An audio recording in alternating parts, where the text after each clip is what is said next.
Kyle here from allmediareviews.blogspot.com, and I'm going to try doing another random artist feature. This time, today, it's going to be King's X. I'm going to try doing these as often as I can. Obviously, it's a matter of time and circumstances, but anyway, I'm going to do King's X, even though I apologize for some of the other ones. I don't have all my physical copies, because I do own everything they've done, I believe. But maybe in the future, maybe I'll just do a quick, I don't know, this is sort of like the rough draft version, but as I could say, I posted the vinyl video I just made. I'm still battling a cold, so anyway, so I got into King's X.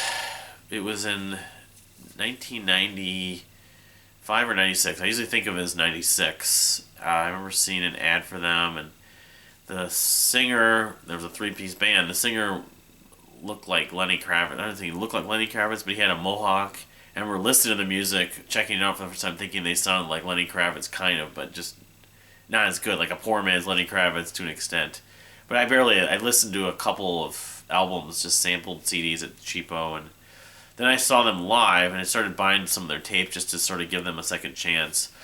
And I remember seeing Rush that same year, 1996, and a guy talking to in the crowd was talking about how they were talked about as the new Rush, since they were a power trio or whatever, and they were doing progressive stuff, and I didn't really know they were really doing progressive stuff. But anyway, so just to go through their history, their first album, which I do have on vinyl, as you can see, might be a promo, Out of the Silent Planet, came out in 1988. Yeah, it was 88 on Megaforce Records. And just to note that King's X, they had a couple different name changes. Originally they were known as Sneak Preview, and then at one point The Edge, and they formed around 79, 80, 81. I think it was 80, 79 or 80. So they were a band for a long time. In fact, there are bootlegs and stuff and live stuff you can find on YouTube and some of the live recordings trading sites. Where they do lots of covers, and they're known as something else. In fact, they had another album. In fact, I could probably just look it up under, I believe it was the name Sneak Preview, which I'll fully admit, to this day, I have not heard more than about half of it. Which, I love the band, and it's one of those things where you never... I just found out that U2 released an album under a different name in 1987, too, so go figure. But, what was it called? It was... When they were Sneak Preview, they released an album called... it was just a self-titled album, but I don't know how good it was. But just for a collector's sake. But anyway, 88, they put out of the Silent Planet, and it's a really good record. It's the first four albums that produced by Sam Taylor. My favorite songs on this record, probably What Is This? The guitar riff is great on that song. King... it's really catchy, really melodic. Goldilocks, that's a song they've always played live, got the crowd involved, but it's a ballad, but sort of a very, it's almost like a love song of sorts. Far, Far Away. Shot of Love's another one. They talk about seeing the bread, seeing the wine, which they later reference in some of their artwork. But, I could show it briefly. It's kind of an underrated record, I suppose, among the first four records, which I think a lot of people think of. It's probably the least talked about and appreciated, but I remember I did buy this. I'll admit, I did buy this and imported it from Europe, and then I got Doug to sign the artwork when I saw them live. I want to say in 2012, 2013. I think it was 2012 when they opened for Kansas. I've seen them live 12 or 13 times. I thought it was like 10 times, but then I was counting and I was miscounting and forgetting some shows. They used to come here frequently. It was almost every year. Sometimes on tours they'd come here 2 or 3 times. And then when I after that point I got into them, into King's X, they toured three of those first 3 tours were with the band Galactic Cowboys, who King's X is from Texas. Originally the members were from Missouri. And Doug Pinnick actually originated from Chicago, but they ended up in Texas when they finally released their first album, their music. And Galactic Cowboys are also from Texas, so. But then the year after, they released what I would consider my favorite, although I consider the first four records all about equal, but Gretchen Goes to Nebraska, which is a concept album. It has a story insert. I don't know if, I think the vinyl I got here should have the story, but I'm not certain. As far as the highlights go, yeah, this is the story, I believe. Yeah, it is. And Jerry Gaskill, their drummer, did write the story, I believe. It's sort of Wizard of Oz or Alice in Wonderland-like, about a girl who's Gretchen, presumably, trying to find her way home to Nebraska. Just trying to find her way home. She meets an old woman, I remember. But I haven't read this, and it's really not that long. But I haven't read this in probably, I don't know, the point that I got into the record. As much as I love this record, love the artwork on it. Looks like all the Silent Planet artwork. I remember one of my coworkers at Best Buy when I worked there back in the 90s was a big fan of King's X and called them art metal, which is sort of, I don't know they're metal exactly, but definitely heavy art rock, heavy groove art rock. But this album is probably the greater than the sum of its parts. Although All of the Silent Planet, the song, which obviously that's the song on this, it's sort of Led Zeppelin, House of the Holy, taking a name from the previous album kind of deal. But that might be my favorite song. The vocal harmonies are really good on that. Looks like Doug also signed this one.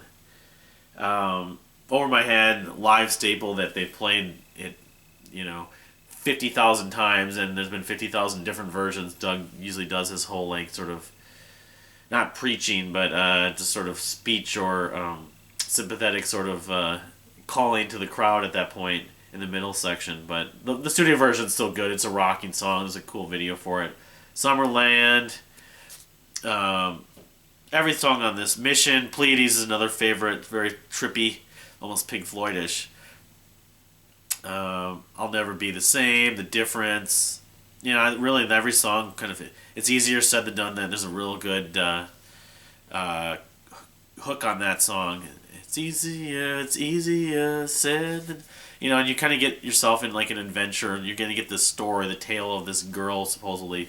It's very theatrical or whatever. Fall on Me is maybe the heaviest song on this album. It's very groove-oriented.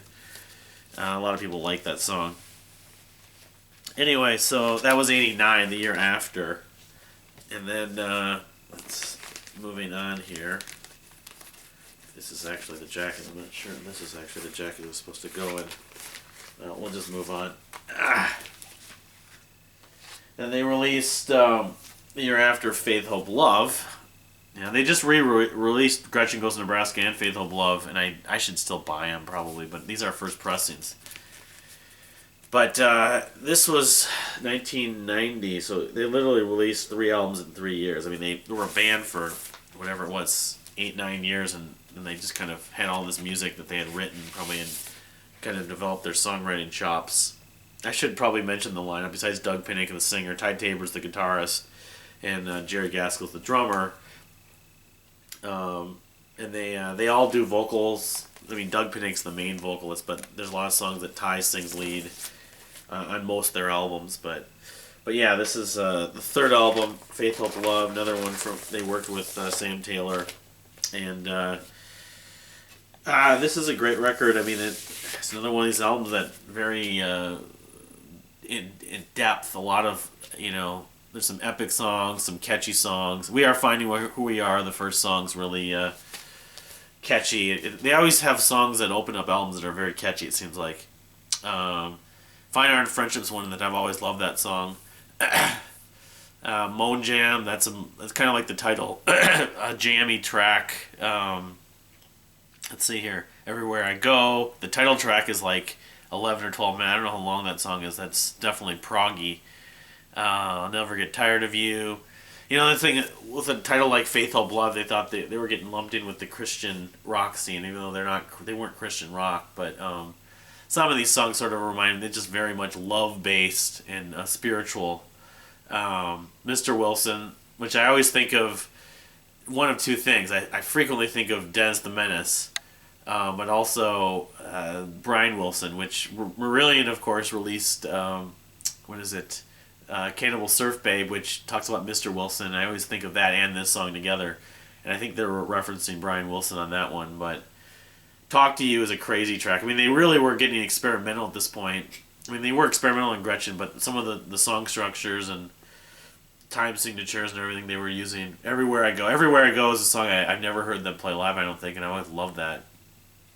But anyway, so that was Faith, Hope, Love, 1990. So they released 3 albums in 3 years, the late 80s and early 90s. Right, people say, well, their sound was, kind of pre-grunge, but they really influenced a lot of the grunge bands. We had Soundgarden and Alice in Chains especially, and Pearl Jam.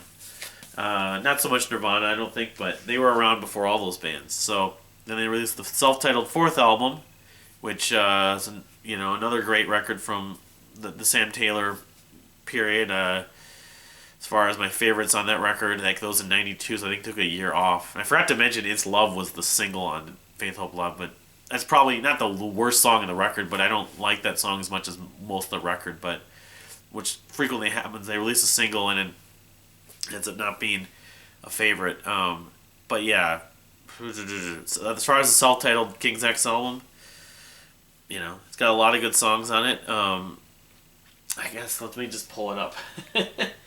That's the trouble. I wish I had all my physical copies here, and obviously it would be easier to do this. Let's see here. I mean, Lost in Germany is one track I really like.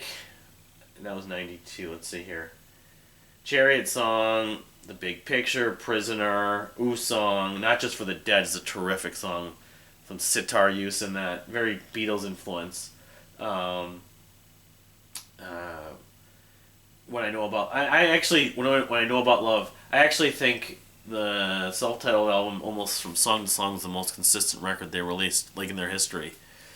I don't have the artwork here, but it's got a picture of a kid with wine and bread. I'm thinking of that song "Shot of Love" from the first album, almost as referencing it. But anyway, so that was the self-titled King's X album in '92. And then at that point, they decided they couldn't work with Sam Taylor anymore, understandably, because he kind of was controlling things, and it wasn't a healthy relationship. So they decided on the next record, Dogman in '93, to work with Brendan O'Brien, I think his name is, who would work with Pearl Jam. And let me just...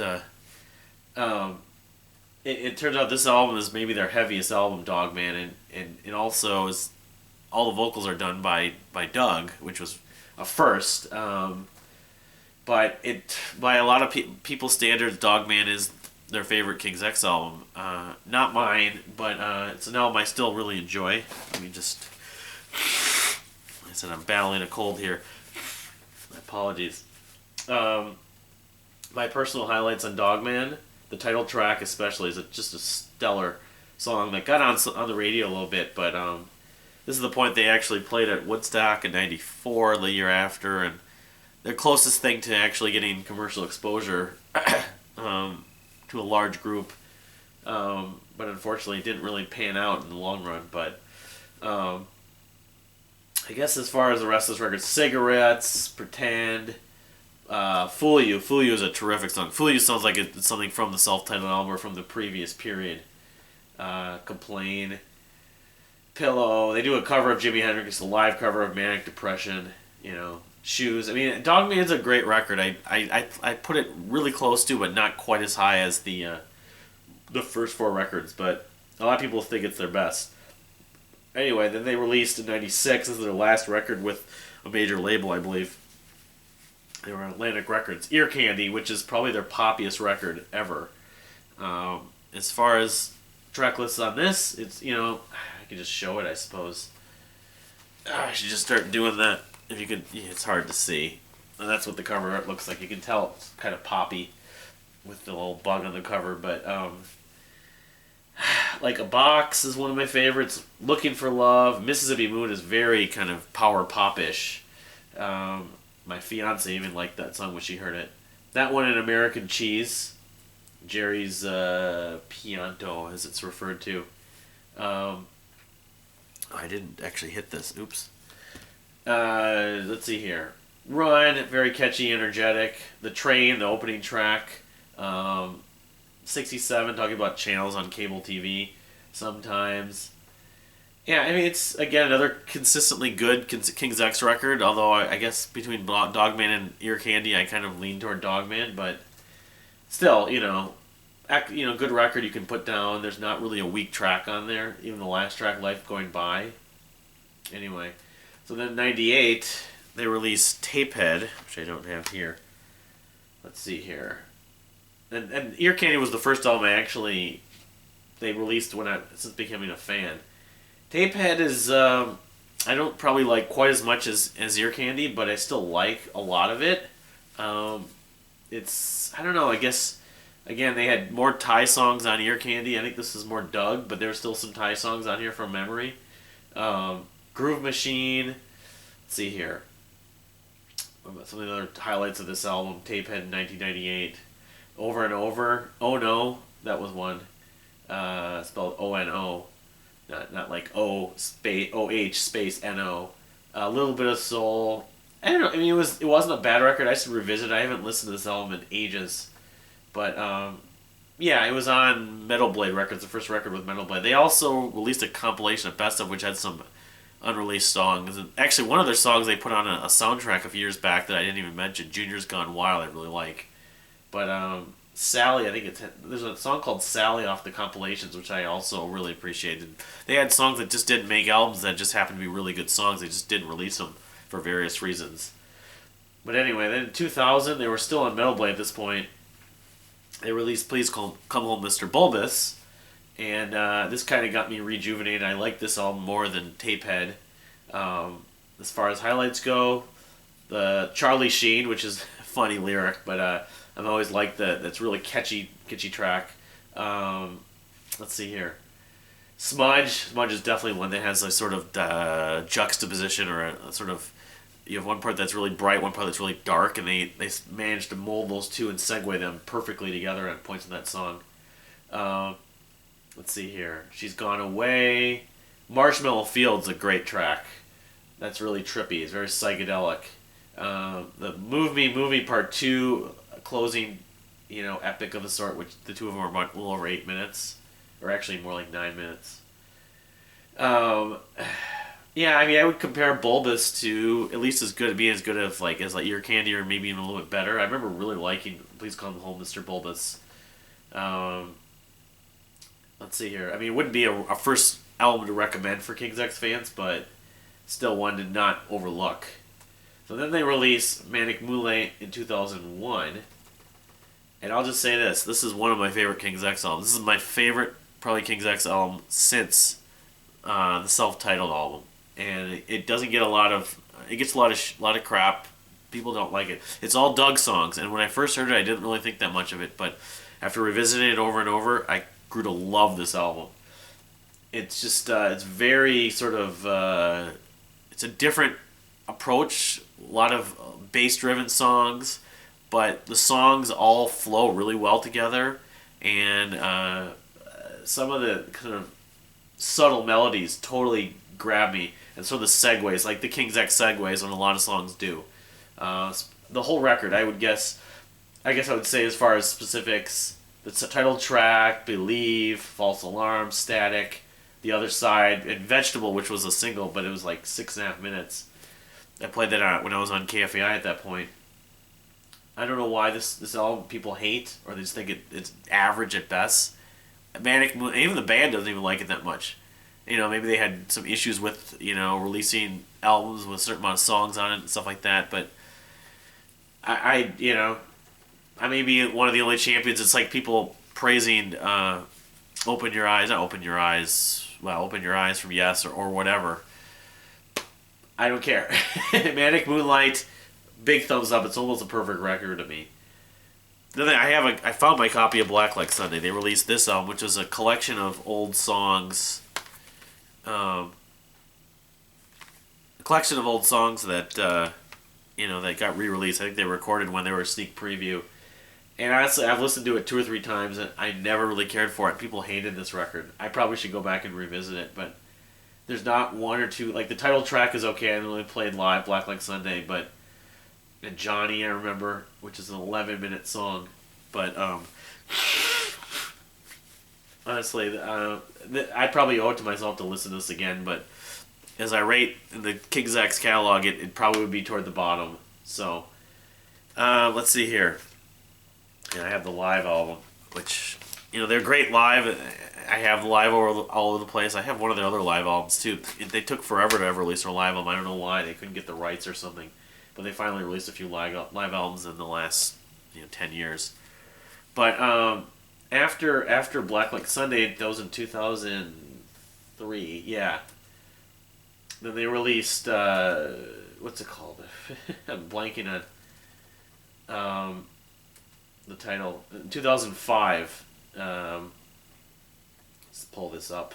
Ogre Tones, which a lot of the fans really love. They don't like Manic Moonlight, and they love this album. And I do like Ogre Tones, but I wouldn't compare it to Manic Moonlight in terms of enjoyment. I would say it's sort of hit and miss. I saw them play the whole thing live, but as far as the highlights go, I would say like the song "Fly," the song "Alone," "Freedom," which is a song from I have a single I showed on a previous video a couple years ago, where they released from the Ear Candy period. They released that, I think, on the box single, was re-recorded for this album, Ogre Tones. Bebop, it's okay. It's kind of referencing like New Orleans jazz almost. But Honesty, If, I remember liking If, but this album gets a lot of praise, and I'd say I don't totally get it, but I don't get it compared to, say, Manic Moonlight. But it's just me, I guess. Everyone's gonna like different songs on different albums for various reasons. And then in 2008, their last album they released, called XV, which I'm not sure if that's supposed to be referencing their 15th album, if you include Sneak Preview. I'm not sure, but XV was a really good record, and I remember seeing stuff interviewed Doug Pinnick about it, and he talked about how they had like all these songs. They had like a large collection of songs, and a lot of them, it reminded him of ZZ Top albums from the 70s, which had tons of little short songs. And I don't know if like there are that many that short. The songs aren't overly short, but it's got a lot of good songs, including "Go Tell Somebody," which is probably the best song on it. Very catchy riff, very memorable riff, very like in your face, very punchy riff. As far as the rest of XV though, let's see here. Pray, let's see here. Rocket Ship was a definite highlight. Let's see, Move, Stuck, yes. I mean, Love and Rockets, Repeating Myself. It flows. It's another one of these King's X albums that it's greater than some of its parts, though. And, while I would probably not put XV in the category of Manic Moonlight, it's certainly on par with, say, Please Come Home, Mr. Bulbus, and probably Dogman and Ear Candy, in that range. It's a consistent record. I can listen to it all at once. I'd rather listen to it all at once than individual songs. So, anyway, my apologies for my health concerns, but I have a meaning to do another video about another artist, and I might eventually show my whole King's X collection if I can, pick it up and locate and track down them all. I've moved, and I'm going to move again, so that's why I can't find all this stuff, but not sure who I'm doing next, but I was thinking probably Porcupine Tree, because I know a lot of people are big fans of them. So, but thanks for watching. We'll see you next time.